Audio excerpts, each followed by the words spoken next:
This is The King in Yellow by Robert William Chambers, a work in the public domain. I've. The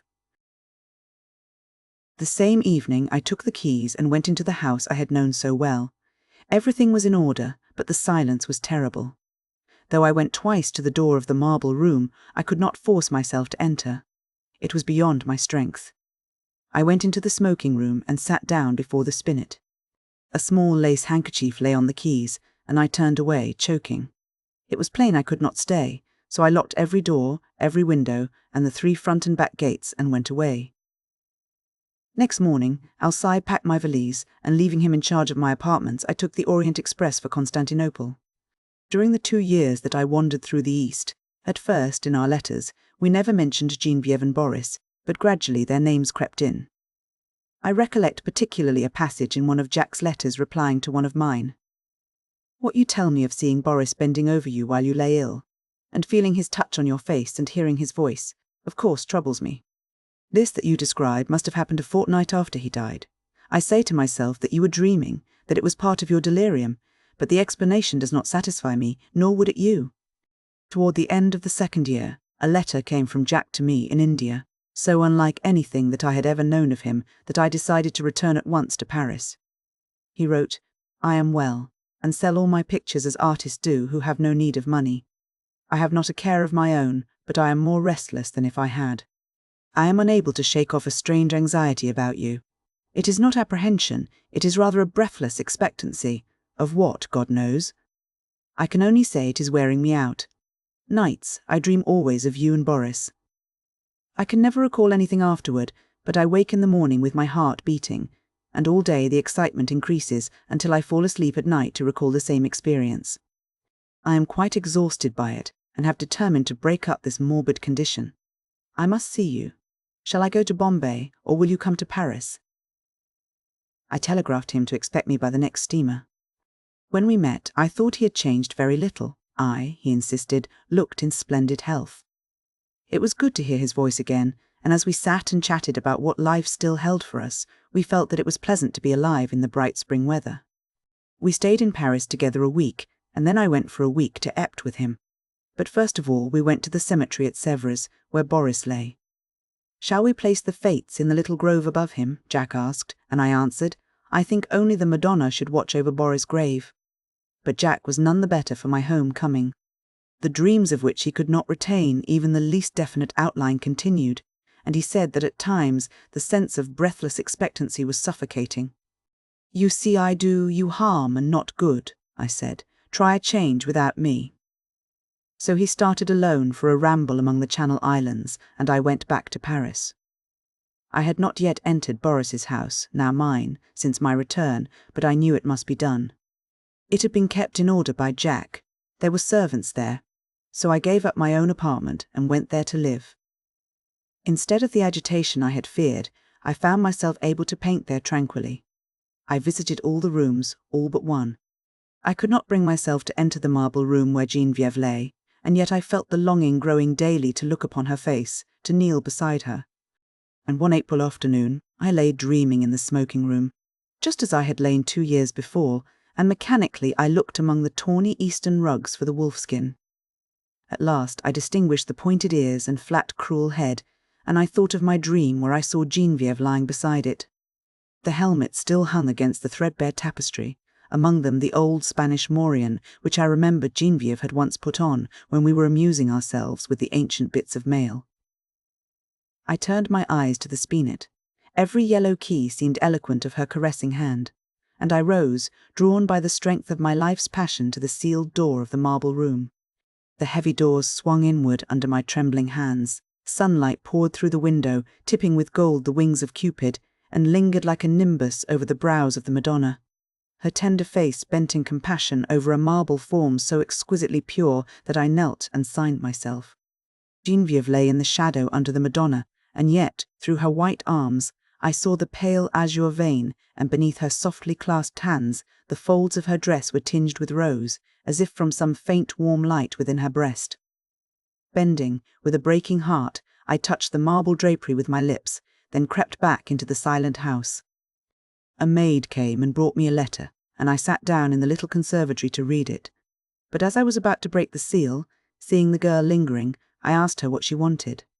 She stammered something about a white rabbit that had been caught in the house and asked what should be done with it. I told her to let it loose in the walled garden behind the house and open my letter. It was from Jack, but so incoherent that I thought he must have lost his reason. It was nothing but a series of prayers to me, not to leave the house until he could get back. He could not tell me why. There were the dreams, he said. He could explain nothing, but he was sure that I must not leave the house in the Rue Saint-Cécile. As I finished reading, I raised my eyes and saw the same maidservant standing in the doorway holding a glass dish in which 2 goldfish were swimming. "Put them back into the tank and tell me what you mean by interrupting me," I said. With a half-suppressed whimper, she emptied water and fish into an aquarium at the end of the conservatory, and turning to me, asked my permission to leave my service. She said people were playing tricks on her, evidently with a design of getting her into trouble. The marble rabbit had been stolen, and a live one had been brought into the house. The 2 beautiful marble fish were gone, and she had just found those common live things flopping on the dining room floor. I reassured her and sent her away, saying I would look about myself. I went into the studio. There was nothing there but my canvases and some casts, except the marble of the Easter lily. I saw it on a table across the room. Then I strode angrily over to it, but the flower I lifted from the table was fresh and fragile and filled the air with perfume. Then suddenly I comprehended, and sprang through the hallway to the marble room. The doors flew open, the sunlight streamed into my face, and through it, in a heavenly glory, the Madonna smiled, as Geneviève lifted her flushed face from her marble couch and opened her sleepy eyes. "I-N-T-H-E, Court O-F-T-A Dragon. O thou who burn'st in heart for those who burn in hell, whose fires thyself shall feed in turn, how long be crying, mercy on them? God, why, who art thou to teach and he to learn?" In the church of St. Barnaby vespers were over. The clergy left the altar, the little choir. Boys flocked across the chancel and settled in the stalls. A Suisse in rich uniform marched down the south aisle, sounding his staff at every 4th step on the stone pavement. Behind him came that eloquent preacher and good man, Monseigneur C. My chair was near the chancel rail. I now turned toward the west end of the church. The other people between the altar and the pulpit turned too. There was a little scraping and rustling while the congregation seated itself again. The preacher mounted the pulpit stairs, and the organ voluntary ceased. I had always found the organ, playing at St. Barnaby, highly interesting. Learned and scientific it was, too much so for my small knowledge, but expressing a vivid if cold intelligence. Moreover, it possessed the French quality of taste. Taste reigns supreme, self-controlled, dignified, and reticent. Today, however, from the first chord I had felt a change for the worse, a sinister change. During Vespers it had been chiefly the chancel organ which supported the beautiful choir, but now and again, quite wantonly as it seemed, from the west gallery where the great organ stands, a heavy hand had struck across the church at the serene peace of those clear voices. It was something more than harsh and dissonant, and it betrayed no lack of skill. As it recurred again and again, it set me thinking of what my architect's books say about the custom in early times to consecrate the choir as soon as it was built, and that the nave, being finished sometimes half a century later, often did not get any blessing at all. I wondered idly if that had been the case at St. Barnaby, and whether something not usually supposed to be at home in a Christian church might have entered undetected and taken possession of the west gallery. I had read of such things happening too, but not in works on architecture.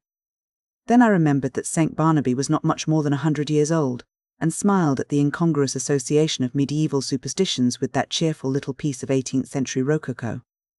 But now Vespers were over, and there should have followed a few quiet chords, fit to accompany meditation while we waited for the sermon. Instead of that, the discord at the lower end of the church broke out with the departure of the clergy, as if now nothing could control it. I belong to those children of an older and simpler generation who do not love to seek for psychological subtleties in art, and I have ever refused to find in music anything more than melody and harmony. But I felt that in the labyrinth of sounds now issuing from that instrument there was something being hunted. Up and down the pedals chased him, while the manuals blared approval. Poor devil, whoever he was, there seemed small hope of escape. My nervous annoyance changed to anger. Who was doing this? How dare he play like that in the midst of divine service? I glanced at the people near me. Not one appeared to be in the least disturbed. The placid brows of the kneeling nuns, still turned towards the altar, lost none of their devout abstraction under the pale shadow of their white head dress. The fashionable lady beside me was looking expectantly at Monseigneur C. For all her face betrayed, the organ might have been singing an Ave Maria. But now, at last, the preacher had made the sign of the cross and commanded silence. I turned to him gladly. Thus far, I had not found the rest I had counted on when I entered Stam Barnaby that afternoon. I was worn out by 3 nights of physical suffering and mental trouble. The last had been the worst, and it was an exhausted body, and a mind benumbed and yet acutely sensitive, which I had brought to my favourite church for healing. For I had been reading the King in Yellow. The sun ariseth, they gather themselves together and lay them down in their dens. Monseigneur C. delivered his text in a calm voice, glancing quietly over the congregation. My eyes turned, I knew not why, toward the lower end of the church. The organist was coming from behind his pipes, and passing along the gallery on his way out, I saw him disappear by a small door that leads to some stairs which descend directly to the street. He was a slender man, and his face was as white as his coat was black. Good riddance, I thought, with your wicked music. I hope your assistant will play the closing voluntary, with a feeling of relief, with a deep, calm feeling of relief. I turned back to the mild face in the pulpit and settled myself to listen. Here, at last, was the ease of mind I longed for. My children, said the preacher, one truth the human soul finds hardest of all to learn, that it has nothing to fear. It can never be made to see that nothing can really harm it. Curious doctrine, I thought, for a Catholic priest. Let us see how he will reconcile that with the Fathers. Nothing can really harm the soul, he went on, in his coolest, clearest tones, because— But I never heard the rest. My eye left his face. I knew not for what reason, and sought the lower end of the church. The same man was coming out from behind the organ, and was passing along the gallery the same way. But there had not been time for him to return, and if he had returned, I must have seen him. I felt a faint chill, and my heart sank. And yet, his going and coming were no affair of mine. I looked at him. I could not look away from his black figure and his white face. When he was exactly opposite to me, he turned and sent across the church straight into my eyes a look of hate, intense and deadly. I have never seen any other like it. Would to God I might never see it again. Then he disappeared by the same door through which I had watched him depart less than 60 seconds before. I sat and tried to collect my thoughts. My first sensation was like that of a very young child badly hurt, when it catches its breath before crying out. To suddenly find myself the object of such hatred was exquisitely painful, and this man was an utter stranger. Why should he hate me so? Me, whom he had never seen before? For the moment all other sensation was merged in this one pang. Even fear was subordinate to grief. And for that moment I never doubted. But in the next I began to reason, and a sense of the incongruous came to my aid. As I have said, St. Barnaby is a modern church. It is small and well lighted. One sees all over it, almost at a glance. The organ gallery gets a strong white light from a row of long windows in the clerestory, which have not even coloured glass. The pulpit being in the middle of the church, it followed that, when I was turned toward it, whatever moved at the west end could not fail to attract my eye. When the organist passed, it was no wonder that I saw him. I had simply miscalculated the interval between his first and his second passing. He had come in that last time by the other side, door. As for the look which had so upset me, there had been no such thing, and I was a nervous fool. I looked about. This was a likely place to harbour supernatural horrors. That clear-cut, reasonable face of Monseigneur C., his collected manner and easy, graceful gestures, were they not just a little discouraging to the notion of a gruesome mystery? I glanced above his head and almost laughed. That flyaway lady supporting one corner of the pulpit canopy, which looked like a fringed damask tablecloth in a high wind, at the first attempt of a basilisk to pose up there in the organ loft, she would point her gold trumpet at him and puff him out of existence.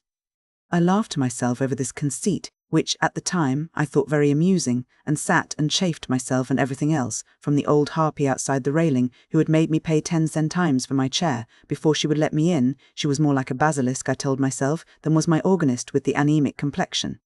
From that grim old dame to, yes, alas, Monseigneur C. himself, for all devoutness had fled.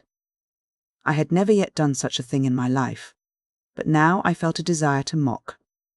As for the sermon, I could not hear a word of it for the jingle in my ears of the skirts of St. Paul has reached. Having preached us those 6 Lent lectures, more unctuous than ever he preached, keeping time to the most fantastic and irreverent thoughts. It was no use to sit there any longer. I must get out of doors and shake myself free from this hateful mood. I knew the rudeness I was committing, but still I rose and left the church. A spring sun was shining on the Rue Saint-Honoré as I ran down the church steps. On one corner stood a barrow full of yellow jonquils, pale violets from the Riviera, dark Russian violets, and white Roman hyacinths in a golden cloud of mimosa. The street was full of Sunday pleasure-seekers. I swung my cane and laughed with the rest. Someone overtook and passed me. He never turned, but there was the same deadly malignity in his white profile that there had been in his eyes. I watched him as long as I could see him. His lithe back expressed the same menace. Every step that carried him away from me seemed to bear him on some errand connected with my destruction. I was creeping along, my feet almost refusing to move. There began to dawn in me a sense of responsibility for something long forgotten. It began to seem as if I deserved that which he threatened. It reached a long way back. A long, long way back. It had lain dormant all these years. It was there, though, and presently it would rise and confront me. But I would try to escape, and I stumbled as best I could into the Rue de Rivoli, across the Place de la Concorde, and onto the quay. I looked with sick eyes upon the sun, shining through the white foam of the fountain, pouring over the backs of the dusky bronze river gods, on the faraway arc, a structure of amethyst mist, on the countless vistas of grey stems and bare branches faintly green.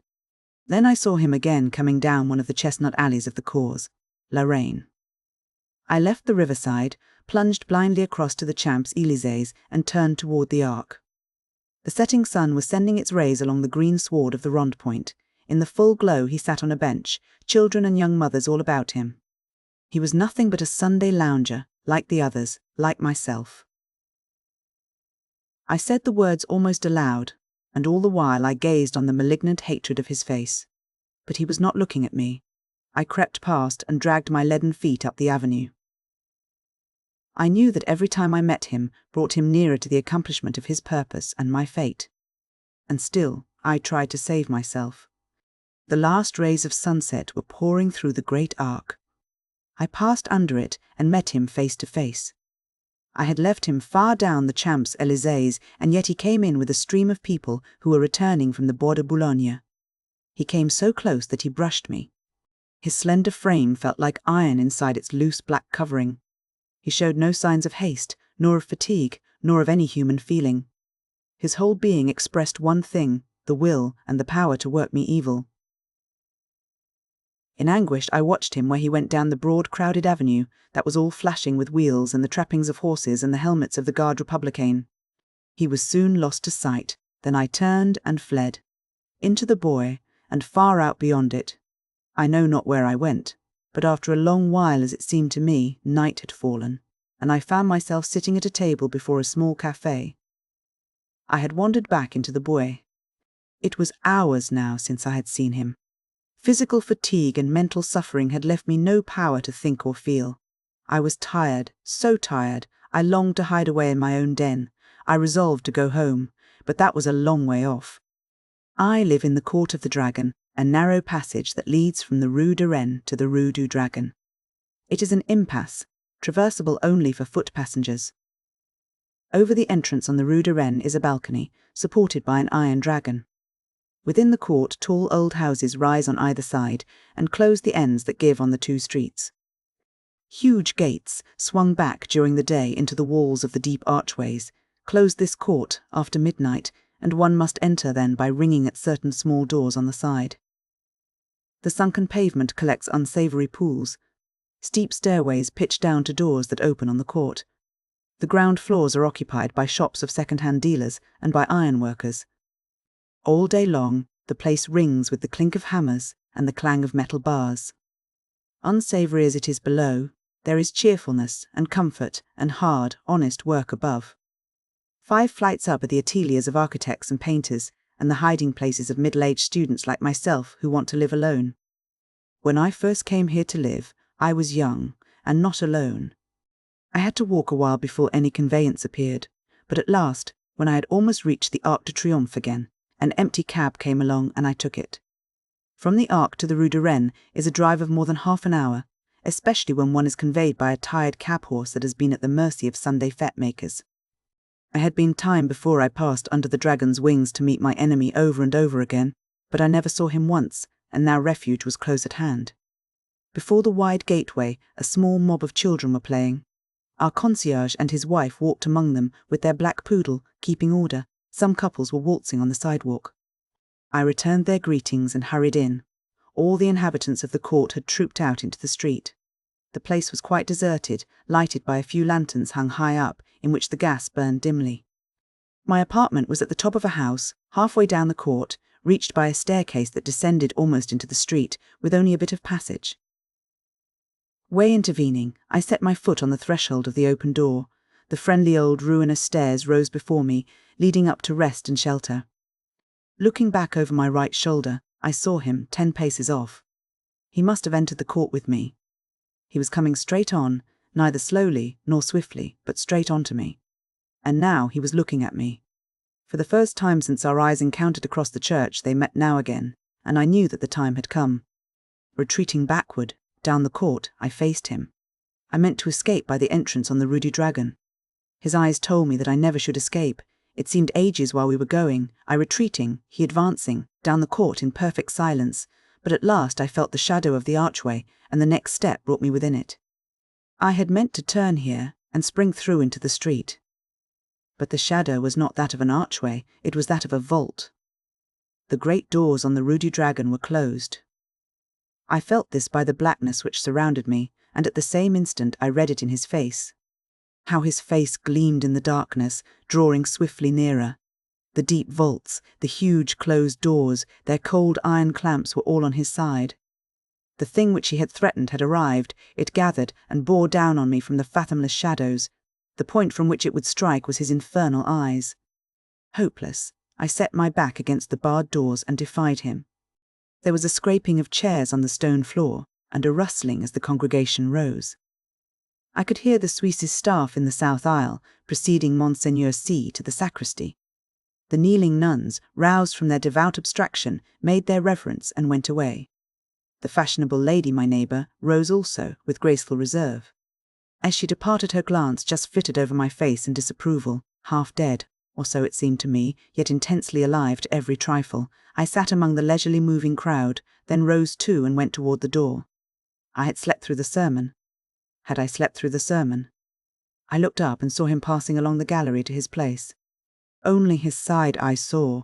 The thin bent arm and its black covering looked like one of those devilish, nameless instruments which lie in the disused torture chambers of medieval castles.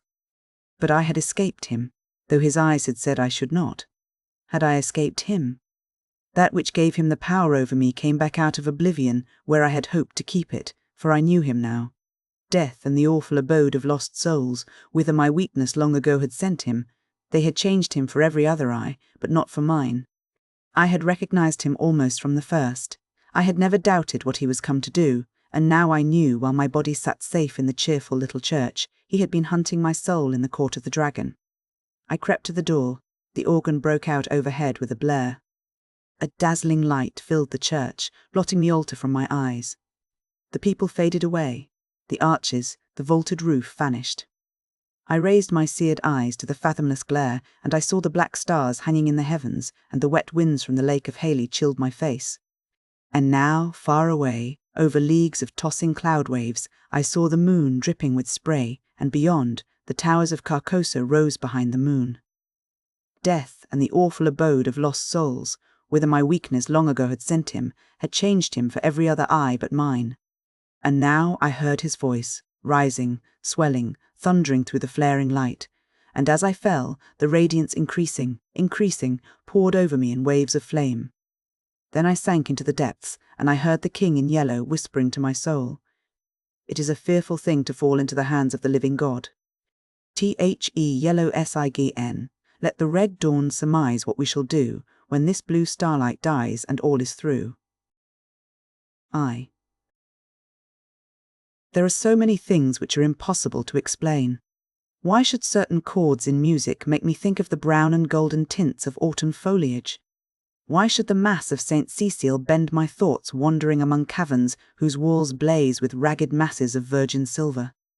And what was it in the roar and turmoil of Broadway at 6 o'clock that flashed before my eyes the picture of a still Breton forest where sunlight filtered through spring foliage and Sylvia bent, half curiously, half tenderly, over a small green lizard, murmuring, "To think that this also is a little ward of God." When I first saw the watchman, his back was toward me. I looked at him indifferently until he went into the church. I paid no more attention to him than I had to any other man who lounged through Washington Square that morning, and when I shut my window and turned back into my studio, I had forgotten him. Late in the afternoon, the day being warm, I raised the window again and leaned out to get a sniff of air. A man was standing in the courtyard of the church, and I noticed him again with as little interest as I had that morning. I looked across the square to where the fountain was playing, and then, with my mind filled with vague impressions of trees, asphalt drives, and the moving groups of nursemaids and holiday-makers, I started to walk back to my easel. As I turned, my listless glance included the man below in the churchyard. His face was toward me now, and with a perfectly involuntary movement I bent to see it. At the same moment he raised his head and looked at me. Instantly I thought of a coffin worm. Whatever it was about the man that repelled me I did not know, but the impression of a plump white grave worm was so intense and nauseating that I must have shown it in my expression, for he turned his puffy face away with a movement which made me think of a disturbed grub in a chestnut. I went back to my easel and motioned the model to resume her pose. After working a while, I was satisfied that I was spoiling what I had done as rapidly as possible, and I took up a palette knife and scraped the colour out again. The flesh tones were sallow and unhealthy, and I did not understand how I could have painted such sickly colour into a study which before that had glowed with healthy tones. I looked at Tessie. She had not changed, and the clear flush of health dyed her neck and cheeks as I frowned. "Is it something I've done?" she said. "No, I've made a mess of this arm, and for the life of me I can't see how I came to paint such mud as that into the canvas," I replied. "Don't I pose well?" she insisted. "Of course, perfectly." "Then it's not my fault?" "No, it's my own." "I am very sorry," she said. I told her she could rest while I applied rag and turpentine to the plague spot on my canvas, and she went off to smoke a cigarette and look over the illustrations in the Courrier Français. I did not know whether it was something in the turpentine or a defect in the canvas, but the more I scrubbed the more that gangrene seemed to spread. I worked like a beaver to get it out, and yet the disease appeared to creep from limb to limb of the study before me. Alarmed, I strove to arrest it, but now the colour on the breast changed, and the whole figure seemed to absorb the infection as a sponge soaks up water. Vigorously I applied palette knife, turpentine, and scraper, thinking all the time what a séance I should hold with Duval, who had sold me the canvas, but soon I noticed that it was not the canvas which was defective, nor yet the colours of Edward. It must be the turpentine, I thought angrily, or else my eyes had become so blurred and confused by the afternoon light that I can't see straight. I called Tessie, the model. She came and leaned over my chair, blowing rings of smoke into the air. "What have you been doing to it?" she exclaimed. "Nothing," I growled. "It must be this turpentine." "What a horrible colour it is now," she continued. "Do you think my flesh resembles green cheese?" "No, I don't," I said angrily. "Did you ever know me to paint like that before?" "No, indeed." "Well then, it must be the turpentine or something," she admitted. She slipped on a Japanese robe and walked to the window. I scraped and rubbed until I was tired, and finally picked up my brushes and hurled them through the canvas with a forcible expression, the tone alone of which reached Tessie's ears. Nevertheless, she promptly began, "That's it. Swear and act silly and ruin your brushes. You have been 3 weeks on that study, and now look. What's the good of ripping the canvas? What creatures artists are." I felt about as much ashamed as I usually did after such an outbreak, and I turned the ruined canvas to the wall. Tessie helped me clean my brushes and then danced away to dress. From the screen she regaled me with bits of advice concerning whole or partial loss of temper, until, thinking perhaps I had been tormented sufficiently, she came out to implore me to button her waist where she could not reach it on the shoulder. "Everything went wrong from the time you came back from the window and talked about that horrid-looking man you saw in the churchyard," she announced. "Yes, he probably bewitched the picture," I said, yawning. I looked at my watch. "It's after 6, I know," said Tessie, adjusting her hat before the mirror. "Yes," I replied. "I didn't mean to keep you so long." I leaned out of the window but recoiled with disgust, for the young man with the pasty face stood below in the churchyard. Tessie saw my gesture of disapproval and leaned from the window. "Is that the man you don't like?" she whispered. I nodded. "I can't see his face, but he does look fat and soft." "Some way or other," she continued, turning to look at me, "he reminds me of a dream, an awful dream I once had. Or," she mused, looking down at her shapely shoes, "was it a dream after all? How should I know?" I smiled. Tessie smiled in reply. "You were in it," she said, "so perhaps you might know something about it." Tessie, I protested, "don't you dare flatter by saying that you dream about me." "But I did," she insisted. "Shall I tell you about it?" "Go ahead," I replied, lighting a cigarette. Tessie leaned back on the open windowsill and began very seriously. "One night last winter I was lying in bed thinking about nothing at all in particular. I had been posing for you and I was tired out, yet it seemed impossible for me to sleep. I heard the bells in the city ring 10, 11 and midnight. I must have fallen asleep about midnight, because I don't remember hearing the bells after that. It seemed to me that I had scarcely closed my eyes when I dreamed that something impelled me to go to the window. I rose, and raising the sash, leaned out. 25th Street was deserted as far as I could see. I began to be afraid. Everything outside seemed so black and uncomfortable. Then the sound of wheels in the distance came to my ears, and it seemed to me as though that was what I must wait for. Very slowly the wheels approached, and finally I could make out a vehicle moving along the street. It came nearer and nearer, and when it passed beneath my window I saw it was a hearse. Then, as I trembled with fear, the driver turned and looked straight at me. When I awoke, I was standing by the open window shivering with cold, but the black-plumed hearse and the driver were gone. I dreamed this dream again in March last, and again awoke beside the open window. Last night the dream came again. You remember how it was raining? When I awoke, standing at the open window, my nightdress was soaked. "But where did I come into the dream?" I asked. You were in the coffin, but you were not dead." "In the coffin?" "Yes. How did you know? Could you see me?" "No, I only knew you were there." "Had you been eating Welsh rarebits or lobster salad?" I began, laughing, but the girl interrupted me with a frightened cry. "Hello, what's up?" I said, as she shrank into the embrasure by the window. The man below in the churchyard, he drove the hearse." "Nonsense," I said, but Tessie's eyes were wide with terror. I went to the window and looked out. The man was gone.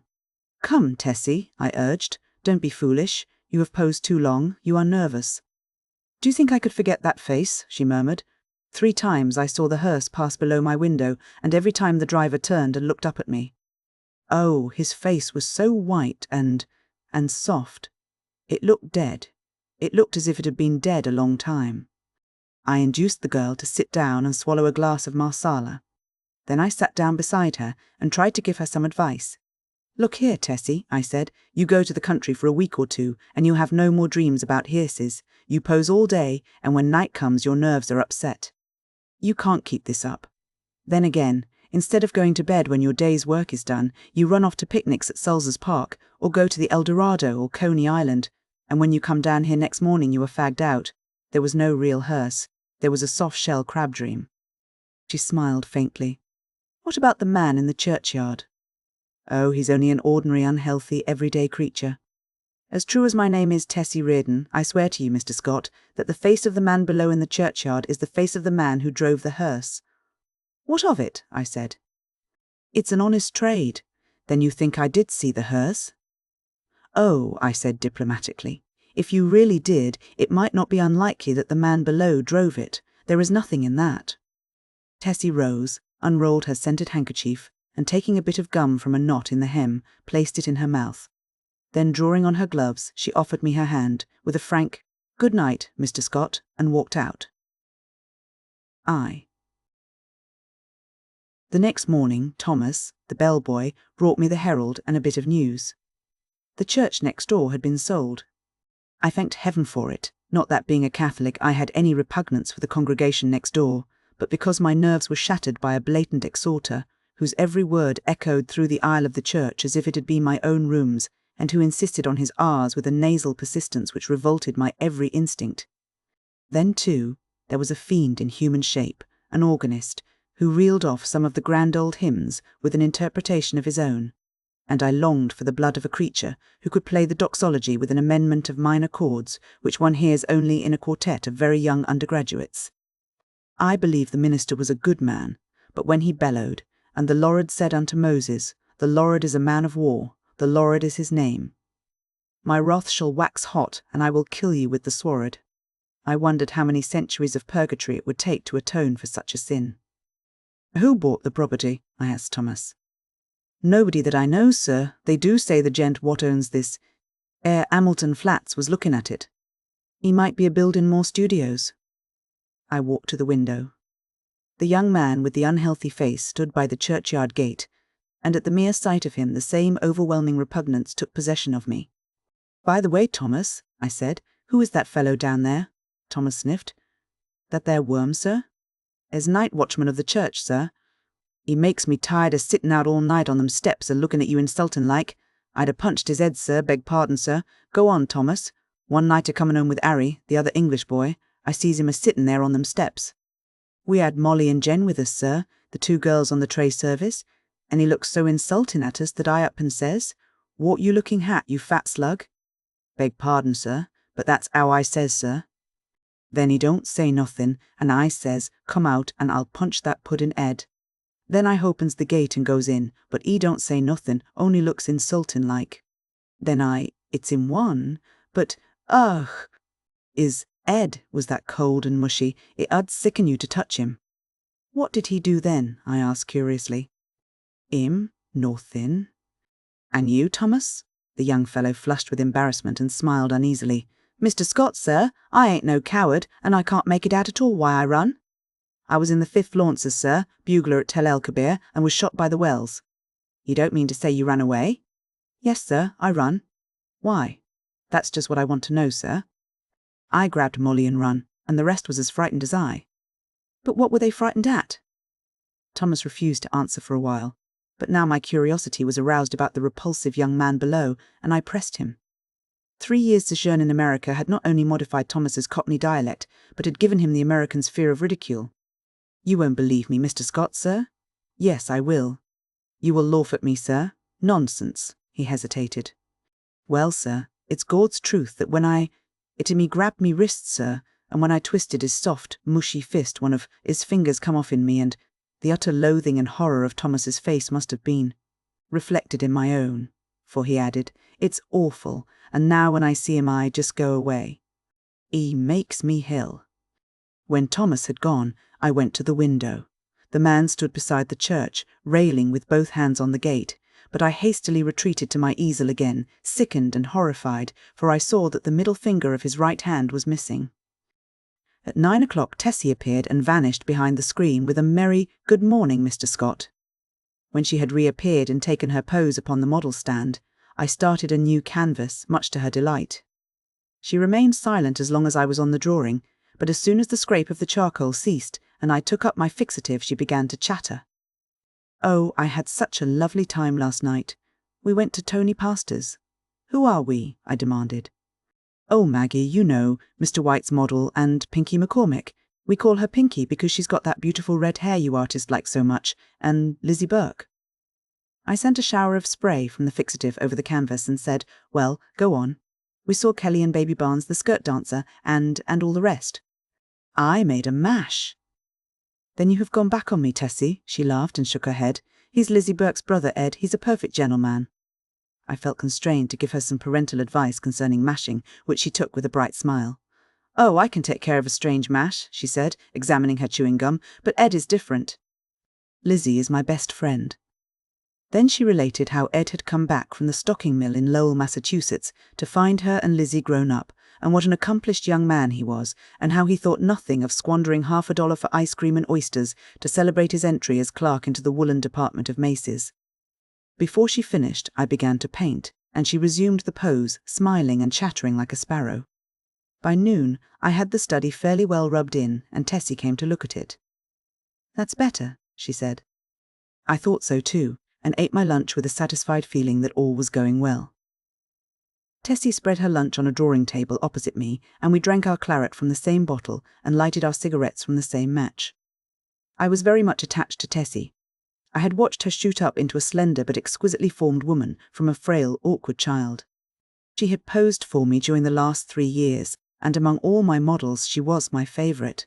It would have troubled me very much indeed had she become tough or fly, as the phrase goes, but I never noticed any deterioration of her manner, and felt at heart that she was all right.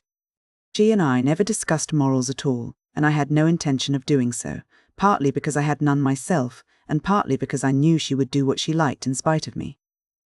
Still, I did hope she would steer clear of complications, because I wished her well, and then also I had a selfish desire to retain the best model I had.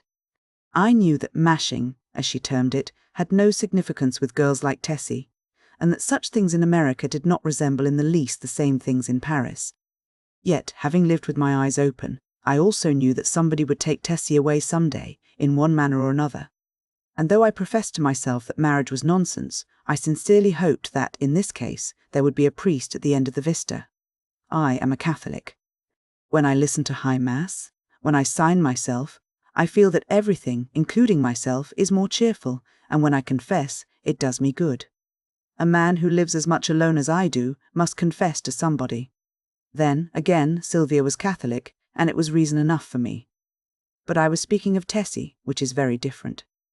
Tessie also was Catholic, and much more devout than I.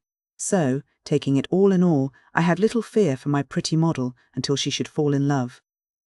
But then I knew that fate alone would decide her future for her, and I prayed inwardly that fate would keep her away from men like me, and throw into her path nothing but Ed Burkes and Jimmy McCormicks, bless her sweet face.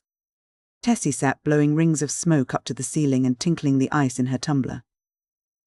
"Do you know that I also had a dream last night?" I observed. "Not about that man," she laughed. "Exactly. A dream similar to yours, only much worse." It was foolish and thoughtless of me to say this, but you know how little tact the average painter has. "I must have fallen asleep about 10 o'clock, I continued, "and after a while I dreamt that I awoke. So plainly did I hear the midnight bells, the wind in the tree branches, and the whistle of steamers from the bay, that even now I can scarcely believe I was not awake. I seemed to be lying in a box which had a glass cover. Dimly, I saw the street lamps as I passed, for I must tell you, Tessie, the box in which I reclined appeared to lie in a cushioned wagon which jolted me over a stony pavement. After a while I became impatient and tried to move, but the box was too narrow. My hands were crossed on my breast, so I could not raise them to help myself. I listened and then tried to call. My voice was gone. I could hear the trample of the horses attached to the wagon, and even the breathing of the driver. Then another sound broke upon my ears like the raising of a window sash. I managed to turn my head a little, and found I could look, not only through the glass cover of my box, but also through the glass panes in the side of the covered vehicle. I saw houses, empty and silent, with neither light nor life about any of them excepting one. In that house a window was open on the first floor, and a figure all in white stood looking down into the street. It was you. Tessie had turned her face away from me and leaned on the table with her elbow. "I could see your face," I resumed, "and it seemed to me to be very sorrowful." Then we passed on and turned into a narrow black lane. Presently the horses stopped. I waited and waited, closing my eyes with fear and impatience, but all was silent as the grave. After what seemed to me hours, I began to feel uncomfortable. A sense that somebody was close to me made me unclose my eyes. Then I saw the white face of the hearse driver looking at me through the coffin lid. A sob from Tessie interrupted me. She was trembling like a leaf. I saw I had made an ass of myself and attempted to repair the damage. "Why, Tess," I said, "I only told you this to show you what influence your story might have on another person's dreams. You don't suppose I really lay in a coffin, do you? What are you trembling for? Don't you see that your dream and my unreasonable dislike for that inoffensive watchman of the church simply set my brain working as soon as I fell asleep?" She laid her head between her arms and sobbed as if her heart would break. What a precious triple donkey I had made of myself. But I was about to break my record. I went over and put my arm about her. "Tessie dear, forgive me," I said. "I had no business to frighten you with such nonsense. You are too sensible a girl, too good a Catholic to believe in dreams." Her hand tightened on mine and her head fell back upon my shoulder, but she still trembled and I petted her and comforted her. "Come, Tess, open your eyes and smile." Her eyes opened with a slow, languid movement and met mine. but their expression was so queer that I hastened to reassure her again. "It's all humbug, Tessie. You surely are not afraid that any harm will come to you because of that?" "No," she said, but her scarlet lips quivered. "Then, what's the matter? Are you afraid?" "Yes, not for myself." "For me, then?" I demanded gaily. "For you," she murmured in a voice almost inaudible. I care for you." At first I started to laugh, but when I understood her, a shock passed through me, and I sat like one turned to stone. This was the crowning bit of idiocy I had committed. During the moment which elapsed between her reply and my answer, I thought of 1,000 responses to that innocent confession. I could pass it by with a laugh. I could misunderstand her and assure her as to my health. I could simply point out that it was impossible she could love me. But my reply was quicker than my thoughts, and I might think and think now when it was too late, for I had kissed her on the mouth. That evening, I took my usual walk in Washington Park, pondering over the occurrences of the day. I was thoroughly committed. There was no back out now, and I stared the future straight in the face. I was not good, not even scrupulous, but I had no idea of deceiving either myself or Tessie. The one passion of my life lay buried in the sunlit forests of Brittany. And was it buried forever? Hope cried, "No!" For 3 years I had been listening to the voice of hope, and for 3 years I had waited for a footstep on my threshold. Had Sylvia forgotten? "No!" cried hope. I said that I was no good. That is true, but still, I was not exactly a comic opera villain.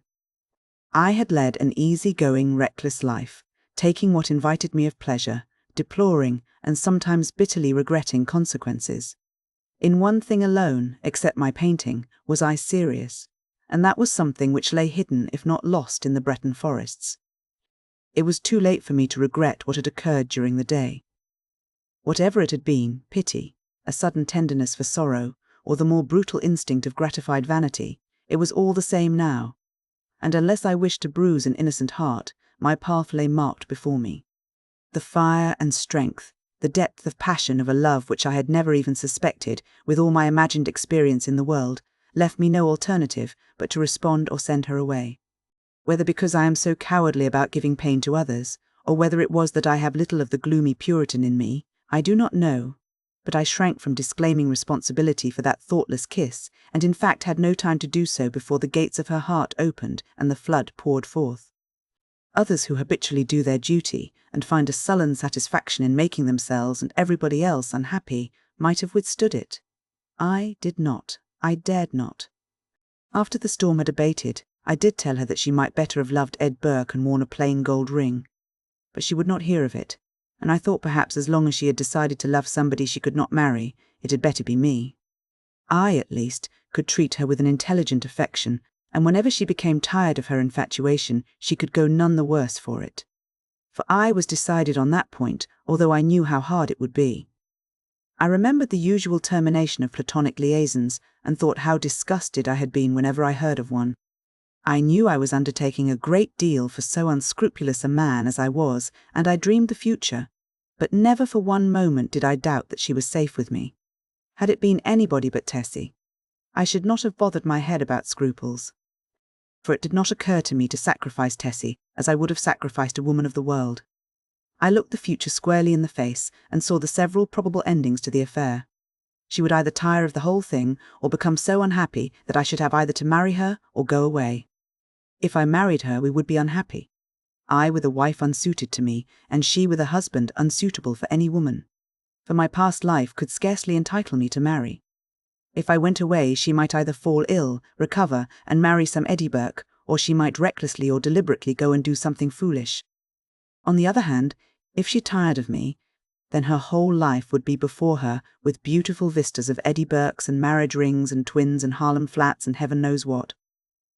As I strolled along through the trees by the Washington Arch, I decided that she should find a substantial friend in me anyway, and the future could take care of itself. Then I went into the house and put on my evening dress, for the little faintly perfumed note on my dresser said, "Have a cab at the stage door at 11, and the note was signed Edith Carmichael, Metropolitan Theatre. I took supper that night, or rather we took supper, Miss Carmichael and I, at Solari's, and the dawn was just beginning to gild the cross on the Memorial Church as I entered Washington Square after leaving Edith at the Brunswick. There was not a soul in the park as I passed along the trees and took the walk which leads from the Garibaldi statue to the Hamilton apartment house, but as I passed the churchyard, I saw a figure sitting on the stone steps. In spite of myself, a chill crept over me at the sight of the white puffy face, and I hastened to pass. Then he said something which might have been addressed to me, or might merely have been a mutter to himself. But a sudden furious anger flamed up within me that such a creature should address me.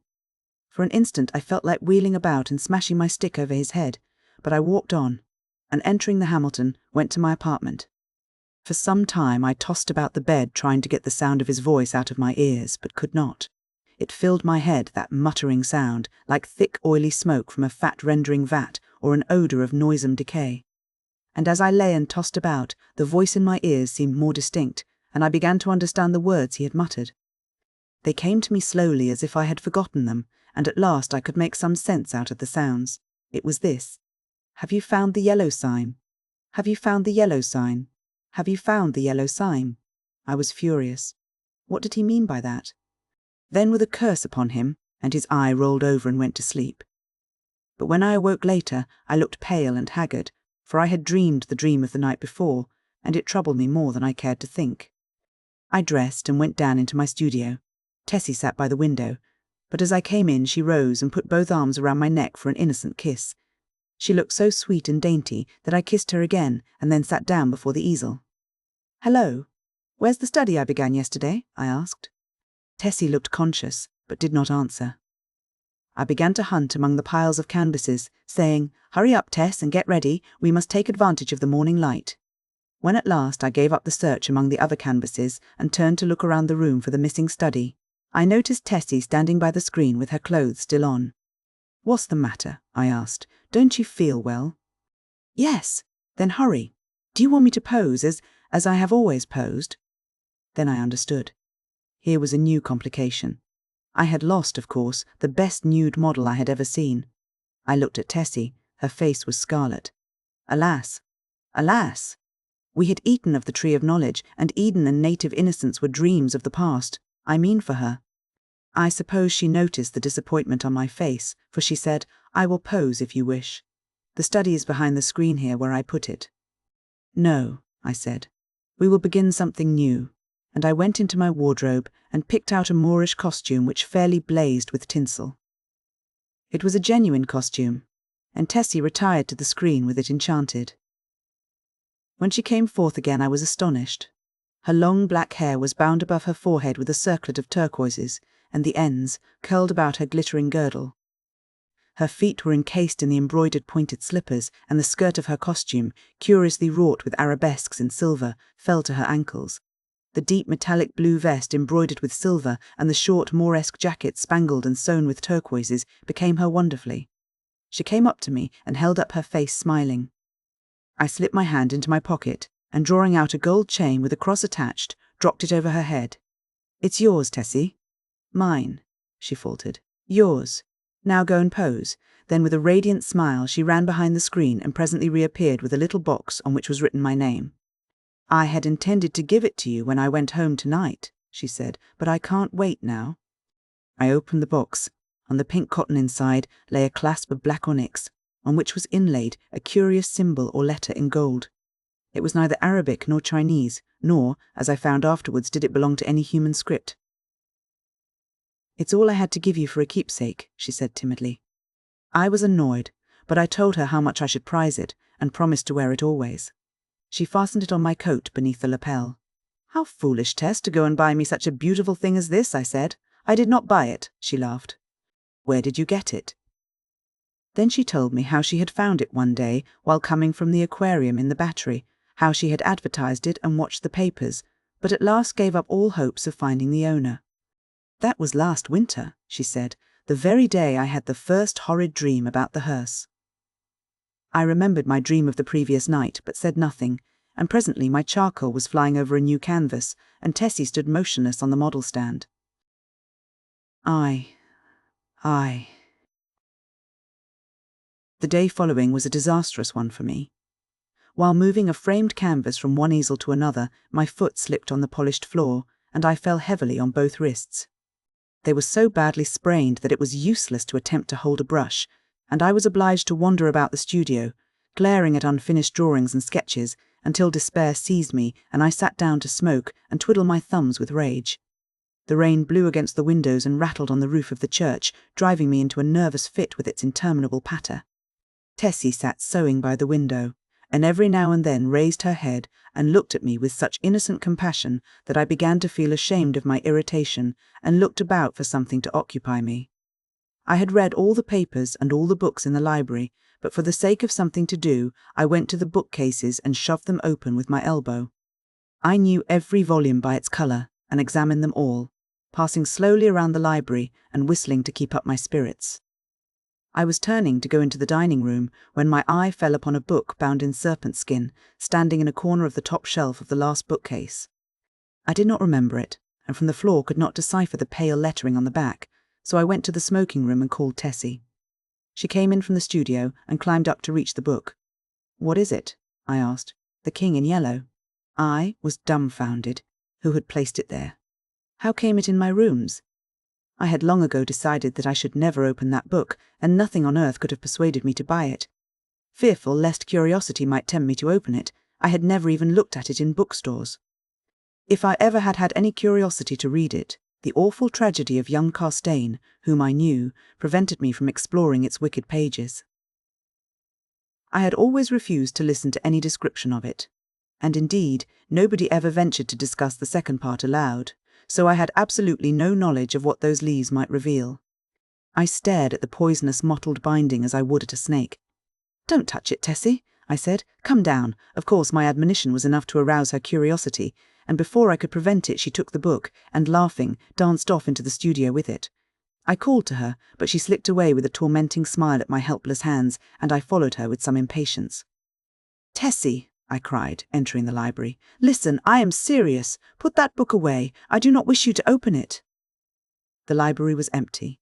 I went into both drawing rooms, then into the bedrooms, laundry, kitchen, and finally returned to the library and began a systematic search. She had hidden herself so well that it was half an hour later when I discovered her crouching white and silent by the latticed window in the storeroom above. At the first glance, I saw she had been punished for her foolishness. The King in Yellow lay at her feet, but the book was open at the second part. I looked at Tessie and saw it was too late. She had opened The King in Yellow. Then I took her by the hand and led her into the studio. She seemed dazed, and when I told her to lie down on the sofa, she obeyed me without a word. After a while she closed her eyes and her breathing became regular and deep, but I could not determine whether or not she slept. For a long while I sat silently beside her, but she neither stirred nor spoke, and at last I rose, and entering the unused storeroom, took the book in my least injured hand. It seemed heavy as lead, but I carried it into the studio again, and sitting down on the rug beside the sofa, opened it and read it through from beginning to end. When, faint with excess of my emotions, I dropped the volume and leaned wearily back against the sofa, Tessie opened her eyes and looked at me. We had been speaking for some time in a dull, monotonous strain before I realized that we were discussing The King in Yellow. Oh, the sin of writing such words, words which are clear as crystal, limpid and musical as bubbling springs, words which sparkle and glow like the poisoned diamonds of the Medicis. Oh, the wickedness, the hopeless damnation of a soul who could fascinate and paralyze human creatures with such words, words understood by the ignorant and wise alike, words which are more precious than jewels, more soothing than music, more awful than death.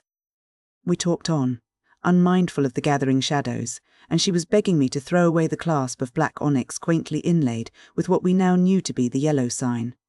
I never shall know why I refused, though even at this hour, here in my bedroom as I write this confession, I should be glad to know what it was that prevented me from tearing the yellow sign from my breast and casting it into the fire. I am sure I wished to do so, and yet Tessie pleaded with me in vain. Night fell and the hours dragged on, but still we murmured to each other of the king and the pallid mask, and midnight sounded from the misty spires in the fog-wrapped city. We spoke of Hasta and of Casilda, while outside the fog rolled against the blank window panes as the cloud waves roll and break on the shores of Harley. The house was very silent now, and not a sound came up from the misty streets. Tessie lay among the cushions, her face a grey blot in the gloom, but her hands were clasped in mine, and I knew that she knew and read my thoughts as I read hers, for we had understood the mystery of the Hyades, and the phantom of truth was laid. Then, as we answered each other, swiftly, silently, thought on thought, the shadows stirred in the gloom about us, and far in the distant streets we heard a sound. Nearer and nearer it came, the dull crunching of wheels, nearer and yet nearer, and now outside before the door it ceased, and I dragged myself to the window and saw a black-plumed hearse. A gate below opened and shut, and I crept shaking to my door and bolted it, but I knew no bolts, no locks, could keep that creature out who was coming for the yellow sign. And now I heard him moving very softly along the hall. Now he was at the door, and the bolts rotted at his touch. Now he had entered. With eyes starting from my head, I peered into the darkness, but when he came into the room I did not see him. It was only when I felt him envelope me in his cold, soft grasp that I cried out and struggled with deadly fury. But my hands were useless, and he tore the onyx clasp from my coat and struck me full in the face. Then, as I fell, I heard Tessie's soft cry, and her spirit fled, and even while falling, I longed to follow her, for I knew that the king in yellow had opened his tattered mantle, and there was only God to cry to now. I could tell more, but I cannot see what help it will be to the world. As for me, I am past human help or hope. As I lie here, writing, careless even whether or not I die before I finish, I can see the doctor gathering up his powders and feels with a vague gesture to the good priest beside me, which I understand. They will be very curious to know the tragedy. They of the outside world who write books and print millions of newspapers. But I shall write no more, and the Father Confessor will seal my last words with the seal of sanctity when his holy office is done. They of the outside world may send their creatures into wrecked homes and death-smitten firesides, and their newspapers will batten on blood and tears. But with me, their spies must halt before the confessional. They know that Tessie is dead, and that I am dying. They know how the people in the house, aroused by an infernal scream, rushed into my room and found one living and two dead. But they do not know what I shall tell them now. They do not know that the doctor said as he pointed to a horrible decomposed heap on the floor. The livid corpse of the watchman from the church. I have no theory, no explanation. That man must have been dead for months. I think I am dying. I wish the priest would. The, demoiselle de S. Mais je crois que je suis descendu en poisé ténébreux, en quel dissuat Heraclitus, estre vérité cachée. There be three things which are too wonderful for me, yea, four which I know not, the way of an eagle in the air, and the way of a serpent upon a rock, the way of a ship in the midst of the sea, and the way of a man with a maid. The utter desolation of the scene began to have its effect. I sat down to face the situation and, if possible, recall to mind some landmark which might aid me in extricating myself from my present position. If I could only find the ocean again, all would be clear, for I knew one could see the island of Grois from the cliffs. I laid down my gun, and kneeling behind a rock lighted a pipe. Then I looked at my watch. It was nearly 4 o'clock. I might have wandered far from Kerselec since daybreak. Standing the day before on the cliffs below Kerselec with Gulven, looking out over the sombre moors among which I had now lost my way. These downs had appeared to me level as a meadow, stretching to the horizon, and although I knew how deceptive is distance, I could not realise that what from Kerselec seemed to be mere grassy hollows were great valleys covered with gorse and heather, and what looked like scattered boulders were in reality enormous cliffs of granite. "It's a bad place for a stranger," old Gulven had said. "You'd better take a guide." And I had replied, "I shall not lose myself." Now I knew that I had lost myself, as I sat there smoking, with the sea wind blowing in my face. On every side stretched the moorland, covered with flowering gorse and heath and granite boulders. There was not a tree in sight, much less a house. After a while, I picked up the gun, and turning my back on the sun, tramped on again. There was little use in following any of the brawling streams which every now and then crossed my path, for, instead of flowing into the sea, they ran inland to reedy pools in the hollows of the moors. I had followed several, but they all led me to swamps or silent little ponds from which the snipe rose peeping and wheeled away in an ecstasy of fright. I began to feel fatigued, and the gun galled my shoulder in spite of the double pads. The sun sank lower and lower, shining level across yellow gorse and the moorland pools. As I walked, my own gigantic shadow led me on, seeming to lengthen at every step. The gorse scraped against my leggings, crackled beneath my feet, showering the brown earth with blossoms, and the brake bowed and billowed along my path. From tufts of heath rabbits scurried away through the bracken, and among the swamp grass I heard the wild duck's drowsy quack. Once a fox stole across my path, and again, as I stooped to drink at a hurrying rill, a heron flapped heavily from the reeds beside me. I turned to look at the sun. It seemed to touch the edges of the plain. When at last I decided that it was useless to go on, and that I must make up my mind to spend at least one night on the moors, I threw myself down thoroughly fagged out. The evening sunlight slanted warm across my body, but the sea winds began to rise, and I felt a chill strike through me from my wet shooting boots. High overhead gulls were wheeling and tossing like bits of white paper. From some distant marsh, a solitary curlew called. Little by little, the sun sank into the plain, and the zenith flushed with the afterglow. I watched the sky change from palest gold to pink and then to smouldering fire. Clouds of midges danced above me, and high in the calm air a bat dipped and soared. My eyelids began to droop. Then, as I shook off the drowsiness, a sudden crash among the bracken roused me. I raised my eyes. A great bird hung quivering in the air above my face. For an instant I stared, incapable of motion. Then something leaped past me in the ferns, and the bird rose, wheeled, and pitched headlong into the brake. I was on my feet in an instant, peering through the gorse. There came the sound of a struggle from a bunch of heather close by, and then all was quiet. I stepped forward, my gun poised, but when I came to the heather, the gun fell under my arm again, and I stood motionless in silent astonishment. A dead hare lay on the ground, and on the hare stood a magnificent falcon, one talon buried in the creature's neck, the other planted firmly on its limp flank. But what astonished me was not the mere sight of a falcon sitting upon its prey. I had seen that more than once. It was that the falcon was fitted with a sort of leash about both talons, and from the leash hung a round bit of metal like a sleigh. Bell. The bird turned its fierce yellow eyes on me, and then stooped and struck its curved beak into the quarry. At the same instant hurried steps sounded among the heather, and a girl sprang into the covert in front. Without a glance at me, she walked up to the falcon, and passing her gloved hand under its breast, raised it from the quarry. Then she deftly slipped a small hood over the bird's head, and holding it out on her gauntlet, stooped and picked up the hare. She passed a cord about the animal's legs and fastened the end of the thong to her girdle. Then she started to retrace her steps through the covert. As she passed me, I raised my cap, and she acknowledged my presence with a scarcely perceptible inclination. I had been so astonished, so lost in admiration of the scene before my eyes, that it had not occurred to me that here was my salvation. But as she moved away, I recollected that, unless I wanted to sleep on a windy moor that night, I had better recover my speech without delay. At my first word she hesitated, and as I stepped before her, I thought a look of fear came into her beautiful eyes. But as I humbly explained my unpleasant plight, her face flushed, and she looked at me in wonder. "Surely you did not come from Kerselec?" she repeated. Her sweet voice had no trace of the Breton accent, nor of any accent which I knew, and yet there was something in it I seemed to have heard before, something quaint and indefinable, like the theme of an old song. I explained that I was an American, unacquainted with Finistère, shooting there for my own amusement. "An American," she repeated in the same quaint musical tones. "I have never before seen an American." For a moment she stood silent, then looking at me, she said, "If you should walk all night, you could not reach Kerselec now, even if you had a guide." This was peasant news.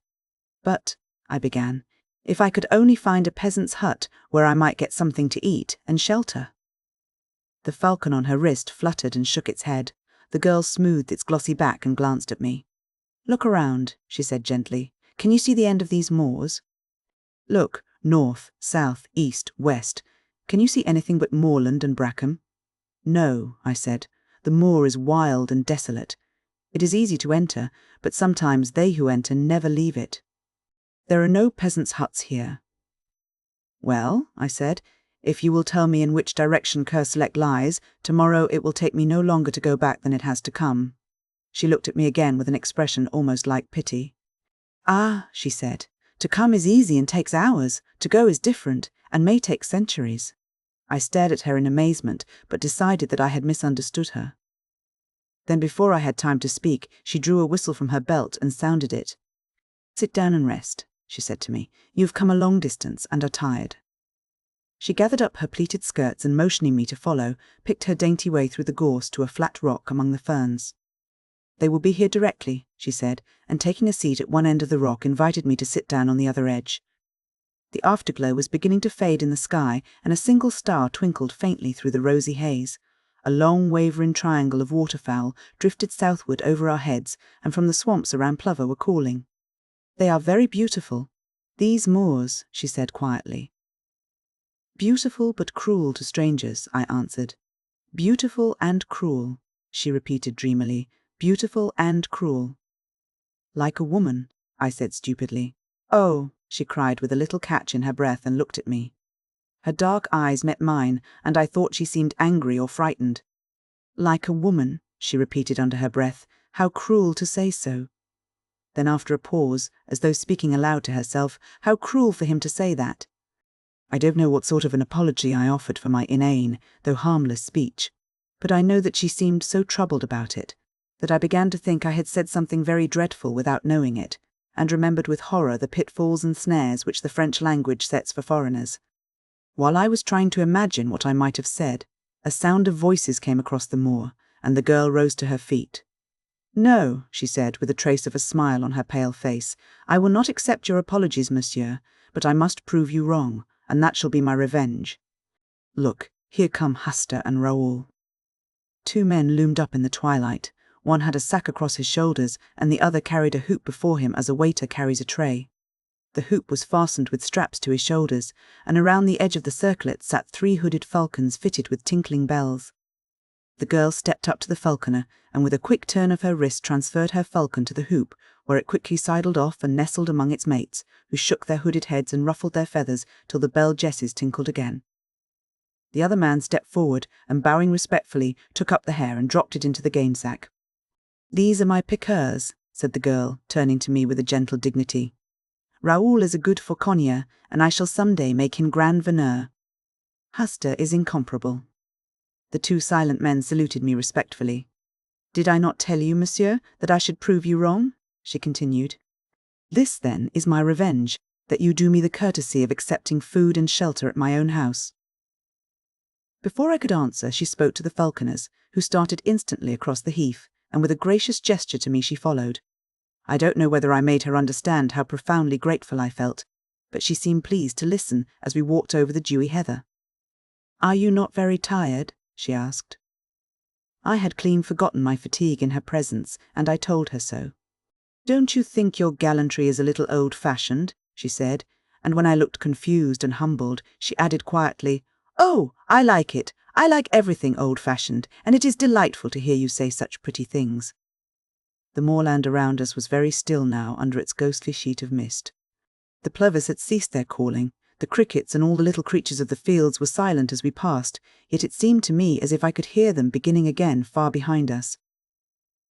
Well in advance, the 2 tall falconers strode across the heather, and the faint jingling of the hawk's bells came to our ears in distant murmuring chimes. Suddenly, a splendid hound dashed out of the mist in front, followed by another and another, until 6 or more were bounding and leaping around the girl beside me. She caressed and quieted them with her gloved hand, speaking to them in quaint terms which I remembered to have seen in old French manuscripts. Then the falcons on the circlet borne by the falconer ahead began to beat their wings and scream, and from somewhere out of sight the notes of a hunting horn floated across the moor. The hounds sprang away before us and vanished in the twilight. The falcons flapped and squealed upon their perch, and the girl, taking up the song of the horn, began to hum. Clear and mellow, her voice sounded in the night air. Chasseur, chasseur, chassez encore, quittez Rosette, et Janaton, tonton, tonton, tonton, au pour, rabattre, dès l'aurore, que les amours soient de planton, tonton, tonton. As I listened to her lovely voice, a grey mass which rapidly grew more distinct loomed up in front, and the horn rang out joyously through the tumult of the hounds and falcons.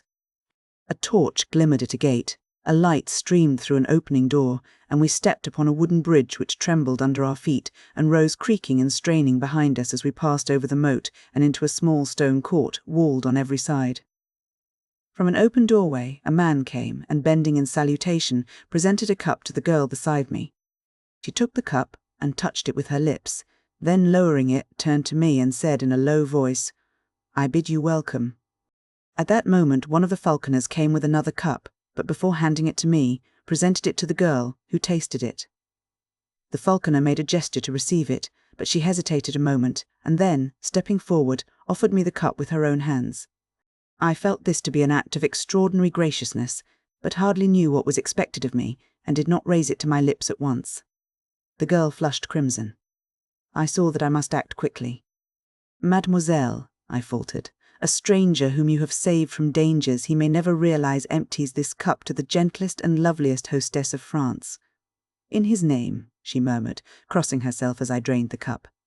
Then, stepping into the doorway, she turned to me with a pretty gesture and, taking my hand in hers, led me into the house, saying again and again, "You are very welcome. Indeed, you are welcome to the Château d'Is." I awoke next morning with the music of the horn in my ears, and leaping out of the ancient bed, went to a curtained window where the sunlight filtered through little deep-set panes. The horn ceased as I looked into the court below. A man who might have been brother to the two falconers of the night before stood in the midst of a pack of hounds. A curved horn was strapped over his back, and in his hand he held a long lashed whip. The dogs whined and yelped, dancing around him in anticipation. There was the stamp of horses, too, in the walled yard. "Mount!" cried a voice in Breton, and with a clatter of hoofs the two falconers, with falcons upon their wrists, rode into the courtyard among the hounds. Then I heard another voice which sent the blood throbbing through my heart. "Piriou Louis, hunt the hounds well, and spare neither spur nor whip.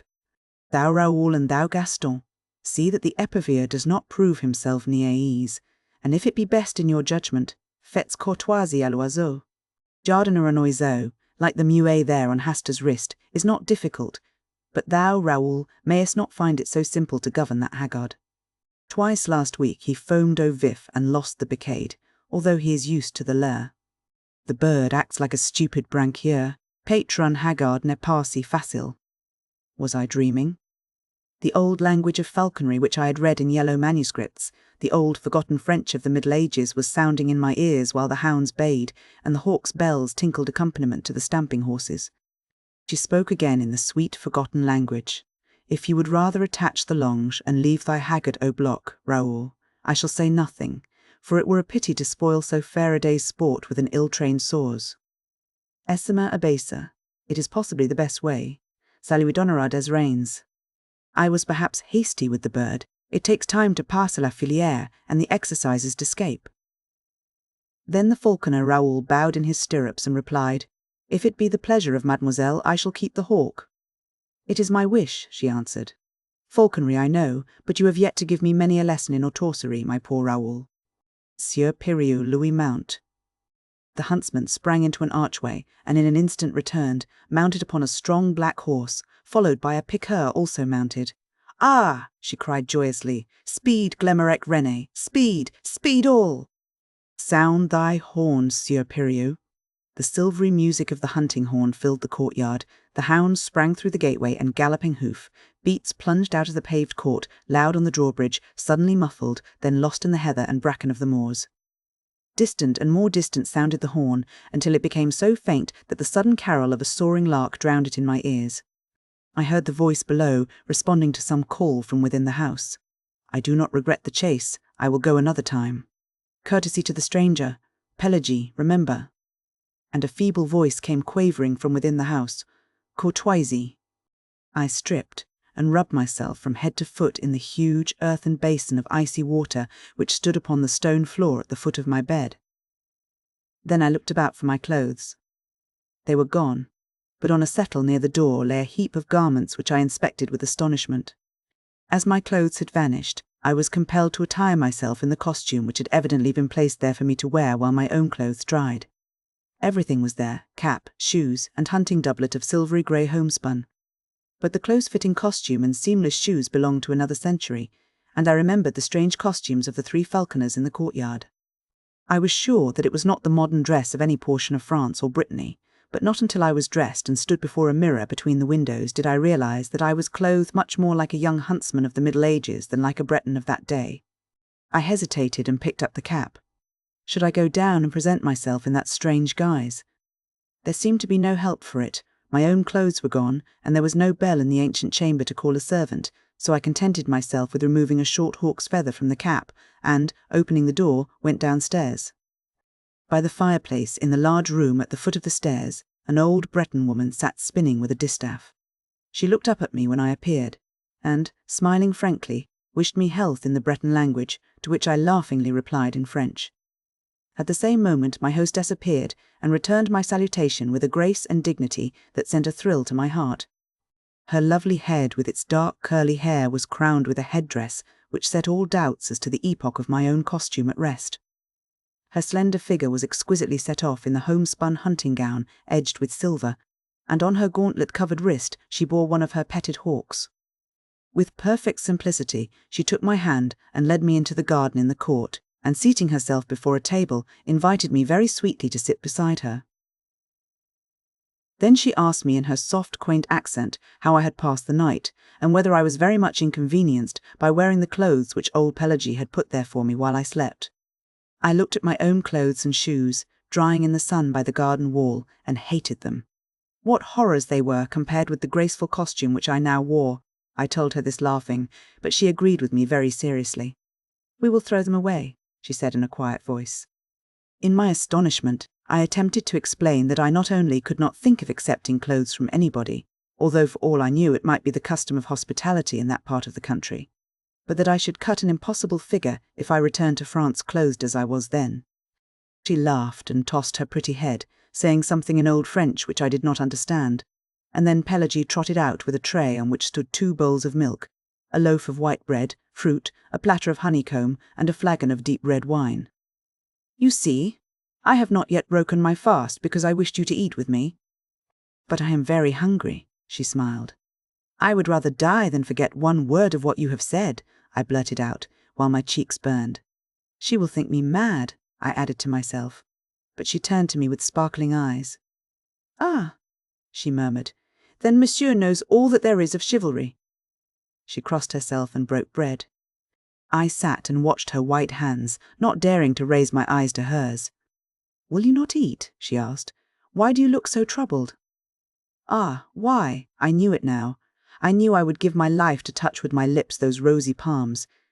I understood now that from the moment when I looked into her dark eyes there on the moor last night I had loved her. My great and sudden passion held me speechless. "Are you ill at ease?" she asked again. Then, like a man who pronounces his own doom, I answered in a low voice, "Yes, I am ill at ease for love of you." And as she did not stir nor answer, the same power moved my lips in spite of me, and I said, "I, who am unworthy of the lightest of your thoughts, I who abuse hospitality and repay your gentle courtesy with bold presumption. I love you." She leaned her head upon her hands and answered softly, "I love you. Your words are very dear to me. I love you. Then I shall win you." "Win me," she replied, but all the time I had been sitting silent, my face turned toward her. She, also silent, her sweet face resting on her upturned palm, sat facing me, and as her eyes looked into mine, I knew that neither she nor I had spoken human speech, but I knew that her soul had answered mine, and I drew myself up feeling youth and joyous love coursing through every vein. She, with a bright colour in her lovely face, seemed as one awakened from a dream, and her eyes sought mine with a questioning glance which made me tremble with delight. We broke our fast, speaking of ourselves. I told her my name, and she told me hers, the Demoiselle Jean d'Ys. She spoke of her father and mother's death, and how the 19 of her years had been passed in the little fortified farm alone with her nurse, Pelagie, Glamaric, René the piqueur, and the 4 falconers, Raoul, Gaston, Hasta, and the Sieur Piriou, Louis, who had served her father. She had never been outside the moorland, never even had seen a human soul before, except the falconers and Pelagie. She did not know how she had heard of Kerselec, perhaps the falconers had spoken of it. She knew the legends of Luc Garot and Jean Laflamme from her nurse Pelagie. She embroidered and spun flax. Her hawks and hounds were her only distraction. When she had met me there on the moor she had been so frightened that she almost dropped at the sound of my voice. She had, it was true, seen ships at sea from the cliffs, but as far as the eye could reach the moors over which she galloped were destitute of any sign of human life. There was a legend which old Pelagie told, how anybody once lost in the unexplored moorland might never return, because the moors were enchanted. She did not know whether it was true. She never had thought about it until she met me. She did not know whether the falconers had even been outside, or whether they could go if they would. The books in the house which Pelagie, the nurse, had taught her to read were hundreds of years old. All this she told me with a sweet seriousness seldom seen in anyone but children. My own name she found easy to pronounce and insisted because my first name was Philip. I must have French blood in me. She did not seem curious to learn anything about the outside world, and I thought perhaps she considered it had forfeited her interest and respect from the stories of her nurse. We were still sitting at the table, and she was throwing grapes to the small field birds which came fearlessly to our very feet. I began to speak in a vague way of going, but she would not hear of it, and before I knew it I had promised to stay a week and hunt with hawk and hound in their company. I also obtained permission to come again from Kerselec and visit her after my return. "Why," she said innocently, "I do not know what I should do if you never came back." And I, knowing that I had no right to awaken her with the sudden shock which the avowal of my own love would bring to her, sat silent, hardly daring to breathe. "You will come very often?" she asked. "Very often," I said. "Every day? Every day?" "Oh," she sighed, "I am very happy. Come and see my hawks." She rose and took my hand again with a childlike innocence of possession, and we walked through the garden and fruit trees to a grassy lawn which was bordered by a brook. Over the lawn were scattered 15 or 20 stumps of trees, partially embedded in the grass, and upon all of these, except 2, sat falcons. They were attached to the stumps by thongs which were in turn fastened with steel rivets to their legs just above the talons. A little stream of pure spring water flowed in a winding course within easy distance of each perch. The birds set up a clamour when the girl appeared, but she went from one to another, caressing some, taking others for an instant upon her wrist, or stooping to adjust their jesses. "Are they not pretty?" she said. "See, here is a falcon gentle. We call it ignoble, because it takes the quarry in direct chase. This is a blue falcon. In falconry we call it noble, because it rises over the quarry, and wheeling, drops upon it from above. This white bird is a gerfalcon from the north. It is also noble. Here is a merlin, and this tierslet is a falcon heroner." I asked her how she had learned the old language of falconry. She did not remember, but thought her father must have taught it to her when she was very young. Then she led me away and showed me the young falcons still in the nest. "They are termed niais in falconry," she explained. "A bronchier is the young bird which is just able to leave the nest and hop from branch to branch. A young bird which has not yet molted is called a soars, and a muet is a hawk which is molted in captivity. When we catch a wild falcon which has changed its plumage, we term it a haggard. Raoul first taught me to dress a falcon. Shall I teach you how it is done?" She seated herself on the bank of the stream among the falcons, and I threw myself at her feet to listen. Then the demoiselle Dis held up one rosy-tipped finger and began very gravely. "First one must catch the falcon." "I am caught," I answered. She laughed very prettily and told me my dressage would perhaps be difficult, as I was noble. "I am already tamed," I replied, "jessed and belled." She laughed, delighted. "Oh, my brave falcon, then you will return at my call." "I am yours," I answered gravely. She sat silent for a moment. Then the colour heightened in her cheeks, and she held up her finger again, saying, "Listen, I wish to speak of falconry. I listen, Countess Jean Dis." But again she fell into the reverie, and her eyes seemed fixed on something beyond the summer clouds. "Philip," she said at last. "Jean?" I whispered. "That is all. That is what I wished," she sighed. "Philip and Jean." She held her hand toward me, and I touched it with my lips. "Win me," she said, but this time it was the body and soul which spoke in unison. After a while she began again. "Let us speak of falconry." "Begin," I replied. "We have caught the falcon." Then Jean Dis took my hand in both of hers and told me how with infinite patience the young falcon was taught to perch upon the wrist, how little by little it became used to the belled jesses and the chaperon a cornet.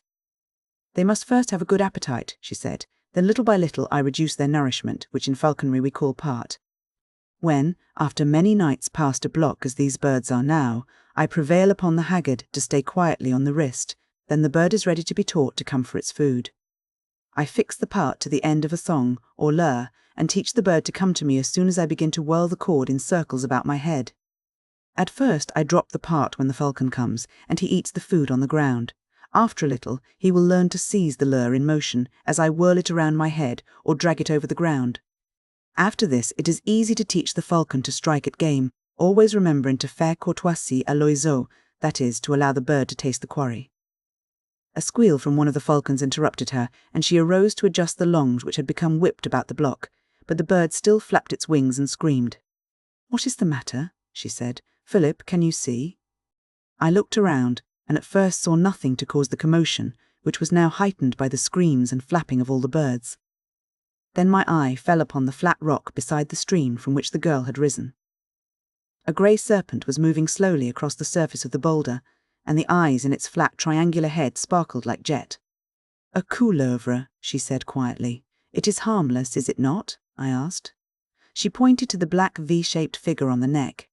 "It is certain death," she said. "It is a viper." We watched the reptile moving slowly over the smooth rock to where the sunlight fell in a broad, warm patch. I started forward to examine it, but she clung to my arm, crying, "Don't, Philip, I am afraid." "For me, for you, Philip, I love you." Then I took her in my arms and kissed her on the lips, but all I could say was, "Jean, Jean, Jean." And as she lay trembling on my breast, something struck my foot in the grass below, but I did not heed it. Then again something struck my ankle, and a sharp pain shot through me. I looked into the sweet face of Jean Dis and kissed her, and with all my strength lifted her in my arms and flung her from me. Then bending, I tore the viper from my ankle and set my heel upon its head. I remember feeling weak and numb. I remember falling to the ground. Through my slowly glazing eyes, I saw Jean's white face bending close to mine, and when the light in my eyes went out, I still felt her arms about my neck and her soft cheek against my drawn lips. When I opened my eyes, I looked around in terror. Jean was gone. I saw the stream and the flat rock. I saw the crushed viper in the grass beside me, but the hawks and blocks had disappeared. I sprang to my feet. The garden, the fruit trees, the drawbridge and the walled court were gone. I stared stupidly at a heap of crumbling ruins, ivy-covered and grey, through which great trees had pushed their way. I crept forward, dragging my numbed foot, and as I moved, a falcon sailed from the treetops among the ruins, and soaring, mounting in narrowing circles, faded and vanished in the clouds above. "Jean, Jean!" I cried, but my voice died on my lips, and I fell on my knees among the weeds. And as God willed it, I, not knowing, had fallen kneeling before a crumbling shrine carved in stone for our Mother of Sorrows. I saw the sad face of the Virgin wrought in the cold stone. I saw the cross and thorns at her feet, and beneath it I read, Prifthe, Soul Ofthe, Demoiselle Jean Dis. WHO, died I, NHER, Youth FO, Love OF, Philip, a stranger. A. D. 1573. But upon the icy slab lay a woman's glove still warm and fragrant. The Prophet's Paradise. If but the vine and love abjuring band are in the Prophet's paradise to stand, alack, I doubt the Prophet's paradise were empty as the hollow of one's hand. Studio he smiled, saying, "Seek her throughout the world." I said, "Why tell me of the world? My world is here, between these walls and the sheet of glass above, here among gilded flagons and dull jewelled arms, tarnished frames and canvases, black chests and high-backed chairs, quaintly carved and stained in blue and gold." "For whom do you wait?" he said, and I answered, "When she comes, I shall know her." On my hearth a tongue of flame whispered secrets to the whitening ashes. In the street below I heard footsteps, a voice and a song. "For whom then do you wait?" he said, and I answered, "I shall know her." Footsteps, a voice and a song in the street below, and I knew the song but neither the steps nor the voice. "Fool," he cried, "the song is the same, the voice and steps have but changed with years." On the hearth a tongue of flame whispered above the whitening ashes, "Wait no more, they have passed, the steps and the voice in the street below."